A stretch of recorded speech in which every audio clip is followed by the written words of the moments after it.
Sveiki, mano brangieji. Na kągi, atėjo laikas daryti lapkričio prognozę.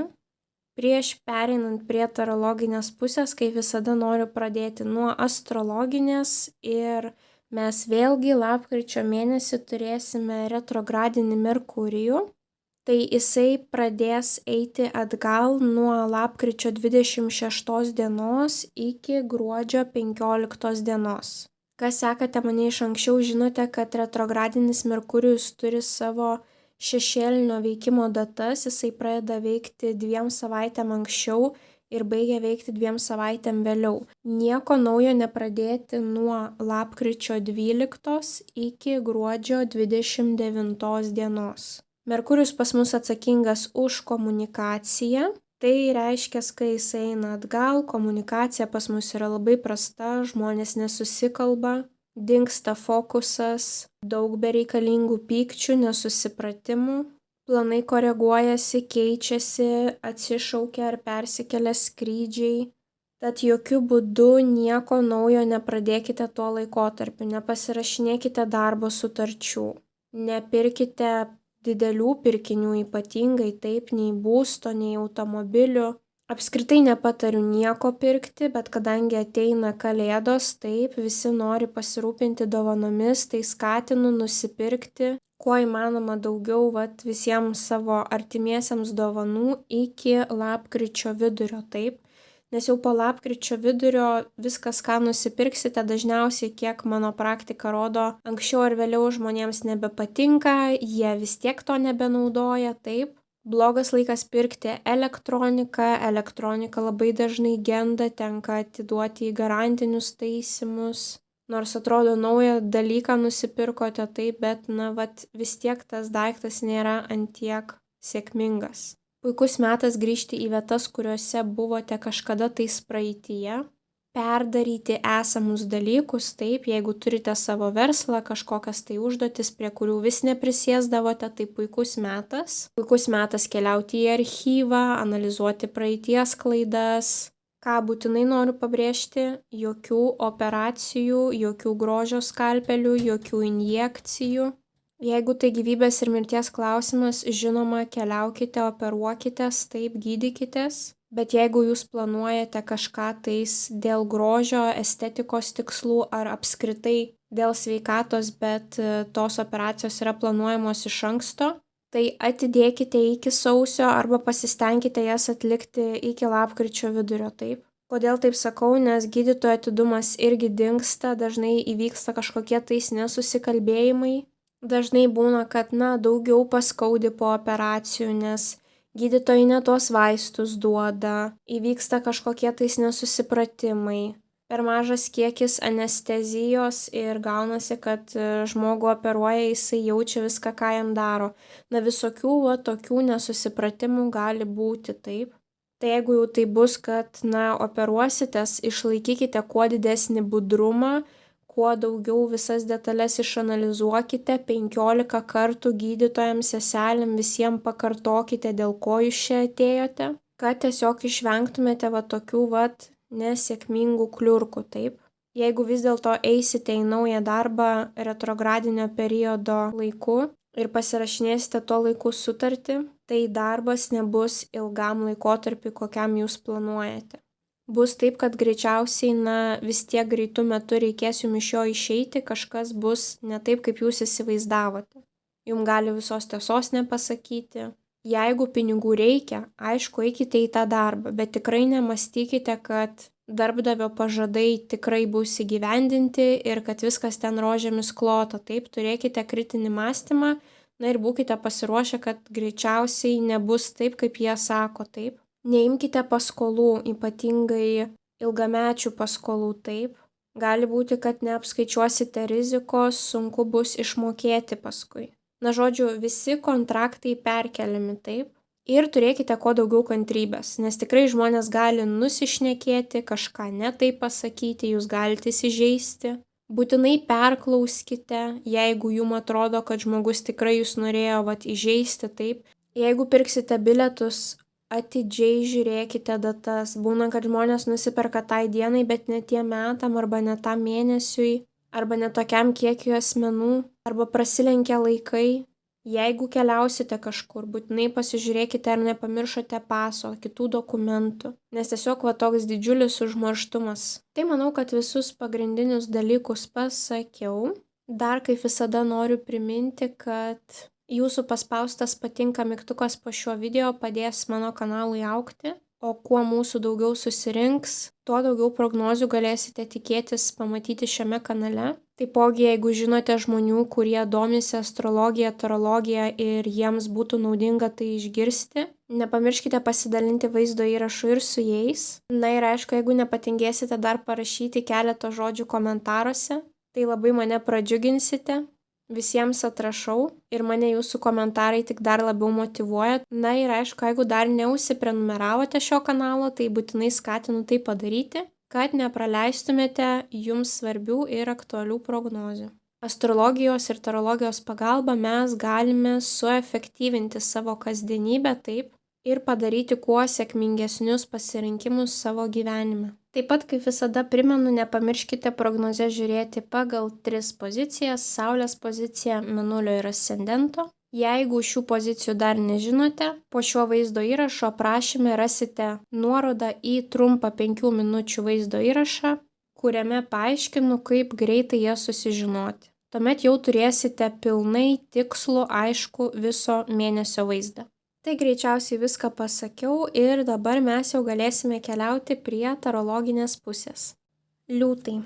Pagrindinis įvykis liūtams lapkričio 1 savaitę. Kas lauks liūtų?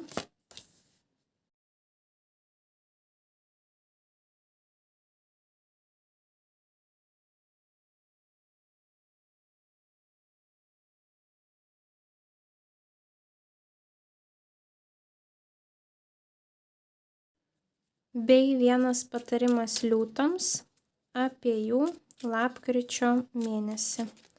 Ką svarbu žinoti liūtams?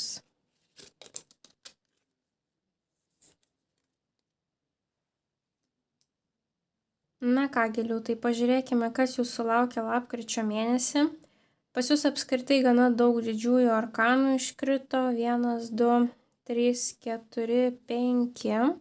Tai visos savaitės pas jūs bus svarbios, ypatingai gal netgi sakyčiau 3, nes netgi 2 didieji arkanai iškrito. Bet prie jos mes dar prieisime, pradėkime analizuoti nuo jūsų lapkričio 1 savaitės. Ir lapkričio 1 savaitė jums iškrenta monetų trejetas. Monetų trejetas yra pameistrystės korta, kai mes mokomės, esame dažniausiai studento vaidmenyje, kai mes mokomės kažkokio tai amato, bet per praktiką. Ne per teoriją, ne per knygas, o pavyzdžiui turime kolegą, kuris mus pamoko, arba jau turime tokias studijas, kur galime praktiškai kažko tais pasimokyti.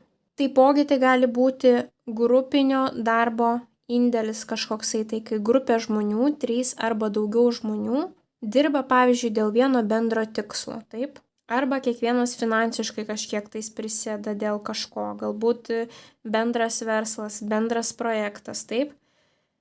Prie to paties jums iškrito lazdų dama, tai jeigu esate moteris, tai čia jūs ir būsite, nes būtent lazdų dama, ugnies energetika gali būti avinas, liūtas arba šaulys. Jeigu esate vyrukas, šalia savęs galite turėti tokią moterį, nesvarbu ar tai jūsų mylimoji, ar tai šeimos narė, ar šiaip pažįstama, bet jinai bus jums svarbi būtent šitame pagrindinėme lapkričio 1 savaitės procese, situacijoje. Galbūt jinai bus ta mokytoja, kuri mokys jūsų, jūs to amato, taip. Galbūt jinai bus viena iš tų 3 dedamųjų asmenų, taip, kuri bus šitoje grupėje. Ir prie to paties jums dar iškrenta Saulės korta. Didysis arkanas, puiki korta, labai pozityvi korta. Jūs galite būti matomi, jūs galite džiaugtis kaip mažas vaikas, jūs galite turėti puikų rezultatą, jums gali sekti būtent ta pameistrystė, taip. O galbūt jūs būsite tas žmogus, kuris mokys kitą žmogų, kaip visą tai reikia atlikti, taip. nes būtent yra ta pastebėjimo korta. Jūs kaip mokinį pastebės arba jūs būsite puikus mokytojas. Ir šita moteris pilnai gali būti tiek mokytoja, tiek būti komandos dalimi. Ir galbūt, pavyzdžiui, lazdos rodo ne jos zodiako ženklą, bet jos profesiją. Tai būtent ir jos profesija bus susijusi su aktyvumu. Kažką tai daryti fiziškai, taip, kaip ir sakiau, ne protinis darbas, o greičiausiai fiziškai kažką reikės daryti, dėl to ir mokslai susiję su fiziniu kažko tais darymu. Arba pagal šią kortą dažnai būna, kad jums reikia meistrą įsikviesti į namus, kažkokios tai specialybės, taip? O galbūt ta meistrė bus, pavyzdžiui, jūsų kirpėja, pas kurią jūs nueisite pirmąją savaitę ir, jūs labai gražiai atrodysite, jūs labai gražiai apkirps, taip? Tai irgi gali būti taip pagal šias 3 kortas, bet rezultatas Saulė, tai yra jūs labai džiaugsitės, rezultatas bus labai pozityvus, nes Saulė apskritai beveik neturi negatyvių reikšmių. Toliau antrąją savaitę jums iškrenta irgi labai gražios kortos. Taip, tai pagal šias 3 kortas apskritai kartu sudėjus, jums gali būti kažkokie tai šeimyniniai reikalai susiję su sutartimis, kontraktais, pavyzdžiui, vestuvės, taip. Pavyzdžiui, gimė jums vaikelis ir keliaujate taip įregistruoti jo vardo, irgi gali būti visokie tokie dalykai, arba nusiperkate šeimyninį būstą ir irgi reikia pasirašyti daug dokumentų. Kodėl taip sakau? Nes jums iškrito teisingumo korta, o teisingumo korta mums rodo visus teisinius reikalus, popierinius reikalus, sutartis. Visi tokie reikalai susiję su dokumentais kažkokiais, taip. Prie to paties jūs turite kortą, kuri rodo būtent būstą ir šeimą. Tai reiškia, kad tie teisiniai reikalai, tie popieriniai reikalai, tie dokumentai bus susiję kažkaip su šeima arba būstu, taip, su santykiais asmeniniais. Nes prie to paties jums dar iškrenta labai pozityvi korta taurių tūzas. Rodo, kad jūsų džiaugsmas, jūsų emocijos, net pilsis per kraštus, taip, kokia laimė, kokia džiugi naujiena, tai galbūt laukiate kažkokios tai džiugios naujienos, pavyzdžiui, vyko teismas dėl vaiko globos, taip, ir jūs sužinote, kad ta globa atitenka jums. Ta džiugi naujiena, aišku, vestuvės, taip, bet galbūt kažkas sužinos, kad, pagaliau įvyko turto dalybos ir galbūt jūs taip ilgai troškote, laukiate, kada įvyks skyrybos ir pagaliau jūs gaunate tą faktą, taip. O galbūt, kaip ir sakiau, būstą bendrai įsigysite, pasirašysite nuomos sutartį, taip, ir pagaliau pradėsite kartu su savo antrąja pusė nuomotis kažką tais. Kažkas tai bus susiję maloni žinia, susijusi su būstu šeima ir kažkokiais tai teisiniais reikalais, dokumentais, taip. Tai antroji savaitė pas jūs irgi labai graži. Toliau 3 savaitė pas jūs yra įdomi. Vienas iš svarbių žmonių jums iškrito monetų karalius, tai kažkaip jisai bus susijęs su 3 savaitės įvykiu. Subrendęs vyrukas nuo 35 metų, tai gali būti, kad monetos rodo jo zodiako ženklą arba rodo jo profesiją. Tai jeigu zodiako ženklas, tai gali būti mergelė, jautis, ožiaragis. Jeigu ne, tai šitas vyrukas kažkaip bus susijęs su finansiniais reikalais. Bankininkas, finansų analitikas, auditorius, įmonės direktorius, finansų skyriaus direktorius, taip. Jūsų tėtis, jūsų mylimasis, kuris gali pasirūpinti finansinę situaciją. Kažkoks toks vyrukas. Ir prie to jums dar iškrenta 2 didieji arkanai. Visų pirma, tai jums iškrenta magas, naujų pradžių korta. Ir jisai rodo, kad atėjo laikas savo mintis paversti veiksmais. Kad jūs galite imtis tos naujos pradžios, naujo projekto, taip. Puiki korta būtent komunikaciniams dalykams. Tai yra rašyti knygą, dalintis savo mintimis socialinėje medijoje, būti mokytojo vaidmenyje, žmogus, kuris stovi ant scenos.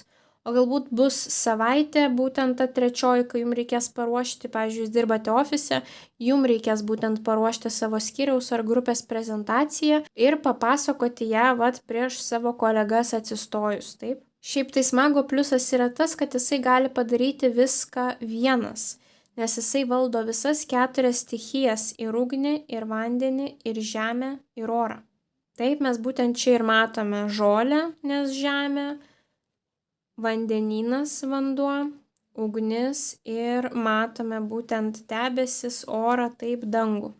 Tai šita mergina valdo viską. Tai puikus laikas komunikaciniams dalykams, galbūt turėsite kažkokį tai svarbų susitikimą būtent su šiuo vyruku, taip ir tarp jūsų įvyks kažkokia tais komunikacija. Bet prie to paties jums iškrenta atsiskyrėlio korta.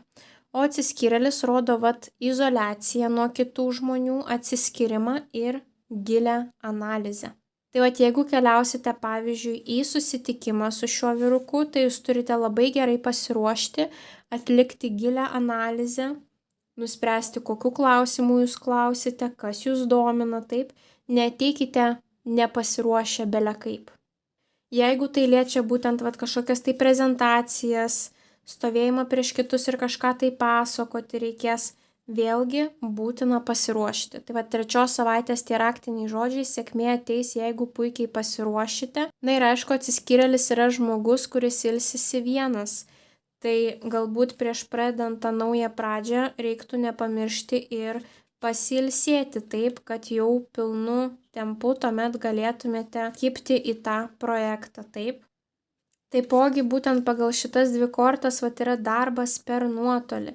Kadangi atsiskyrėlis, tai gali būti žmogus, kuris dirba iš namų, taip, ar pavyzdžiui iš kitos šalies, o magas yra vėlgi tas žmogus komunikacija, darbas susijęs su komunikacija, taip. Tai gali būti, kad, pavyzdžiui, gavote leidimą iš savo vadovo, iš savo direktoriaus dirbti per nuotolį 3 savaitę. Tai kažkas tokio labai įdomaus bus susijęs su šiuo vyruku.